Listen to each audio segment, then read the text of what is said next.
In his book The 5 Dysfunctions of a Team, Peter Lencioni chronicles the 5 dysfunctions that all teams must overcome in order to be truly productive. The second dysfunction is the fear of conflict.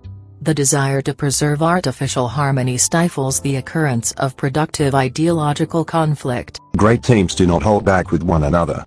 They are unafraid to air dirty laundry. They admit their mistakes, their weaknesses, and their concerns without fear of reprisal. Stemming from an absence of trust, the fear of conflict can stifle meaningful conversations in the workplace. Often, team members may think they are strengthening their teams by avoiding disagreements when they are actually restraining the progress of the team by limiting the flow of conversation and allowing these feelings to fester. Scenario 1. How the fear of conflict prohibits constructive conversation. I have been running the numbers and our new project is looking good. Wow. Good work, Bob. Because Jim's boss unknowingly called him the wrong name, Jim is upset and not participating. Jim should correct his boss, in order for the meeting to run smoothly. Pardon me, but my name is actually Jim. I am sorry about that. It will not happen again. Scenario 2. The fear of conflict prohibits open conversation. I have great news. We are getting Windows computers to replace our MacBooks. Are you excited? Sure, I guess. Okay. That's fine. It would have helped if they had expressed their views of the new technology, allowing for an open conversation of their opinions. Our MacBooks are very efficient and we are all good at working on them. Is the change really necessary? Oh, I didn't realize you felt that way. I will see what I can do. Scenario 3. The fear of conflict produces boring meetings. I am so excited to hear your ideas. Who wants to go first?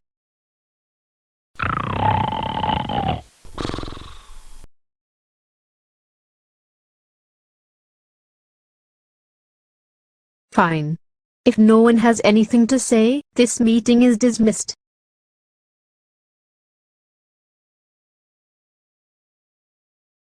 In order to make good use of meeting times, employees should share any ideas or issues that they have. I have an idea. We should replace the printer in the main office. That's a great idea. It's broken down on me 5 times this week. Scenario 4. The fear of conflict creates an environment where personal attacks thrive. George is never prepared for our meetings. Yeah, George is such a lazy bum.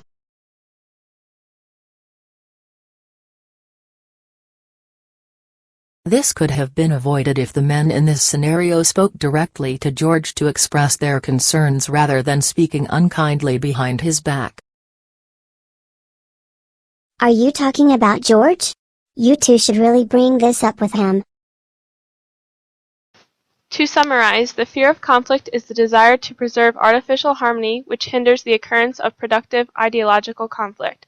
Fear of conflict can stem from a lack of trust with a coworker, company culture that suppresses ideas, respect for one's personal feelings, and personal fear of being confrontational. In the first skit, we saw how one person's fear of conflict was deconstructive and could potentially create future problems.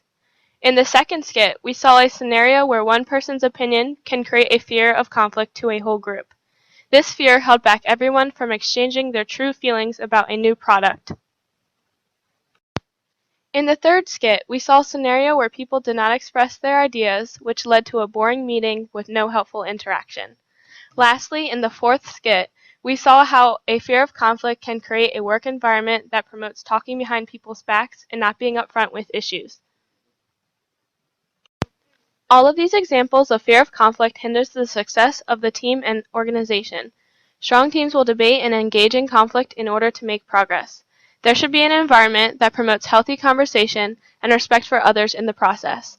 When people are open to conversation, they share their own diverse ideas to make the company better. It is important for managers to know the topic of fear of conflict because it can affect the workplace in a negative way. which will ultimately hurt the business. It's important for managers because if they know about it, they will be able to come up with a plan to fix it. I'll give an example.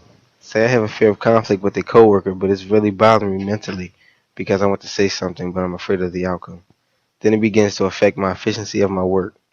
After that, my manager may be micromanaging me for lacking in my work, but he does not know what is really going on with me. By him knowing the truth, maybe he can talk with me and help me overcome an obstacle I may have or give me the courage to speak out about my conflict, but in a healthy way.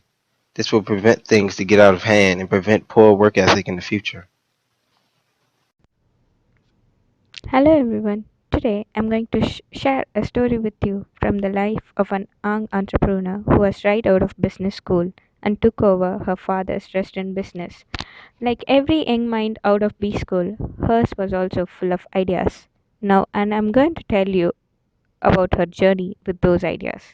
In her first meeting with her new team, she announced that she wanted to bring an order to all the everyday processes happening in the restaurant.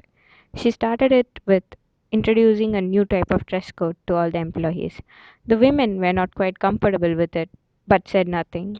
They didn't want to wear the modern uniforms as they weren't comfortable serving people in modern outfits.